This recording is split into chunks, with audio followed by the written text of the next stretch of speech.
public soulagé au gymnase de la Fontaine Blanche. Samedi soir, après la victoire à l'arraché des Chambrésiennes face à Octeville, 32-29. Pour préserver leur invincibilité à domicile qui dure depuis 35 matchs, les filles du CTHB s'attendaient à un match accroché contre les deuxièmes du championnat. Il y a eu un combat collectif énorme, on n'a pas refusé d'aller prendre des coups, d'en donner. Il y a eu un collectif serré en défense et voilà, on a mis vraiment une grosse intensité défensive, ce qui nous a permis, je pense, de gagner. Ça aurait été vraiment difficile de perdre chez nous après l'énergie qu'on a pu y laisser ce soir, donc vraiment une énorme satisfaction. Et pourtant, ce sont bien les Normandes qui ont pris les choses en main dès le début de la rencontre, à l'image de la numéro 9, Bassarila, qui a percé à plusieurs reprises une défense tourangelle un peu lâche. Bassarila, auteur de 7 des 16 buts d'Octeville en première période.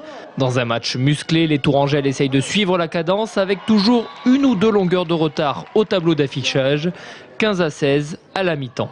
Au retour des vestiaires, le même scénario recommence sous les regards inquiets des spectateurs. Octeville fait la course en tête, mais tout va changer dans le dernier quart d'heure. Les Chambrésiennes recollent à 23-23, puis 26-26, avant de prendre le large à 29-26. On sait que la base arrière c'était du solide, la base arrière était solide et qu'on allait souffrir des coups de boutoir de cette base arrière.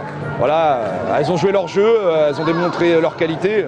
En fin de match, les deux équipes se rendent coup pour coup, mais le CTHB gardera son avance. Victoire 32-29 contre les seconds du classement.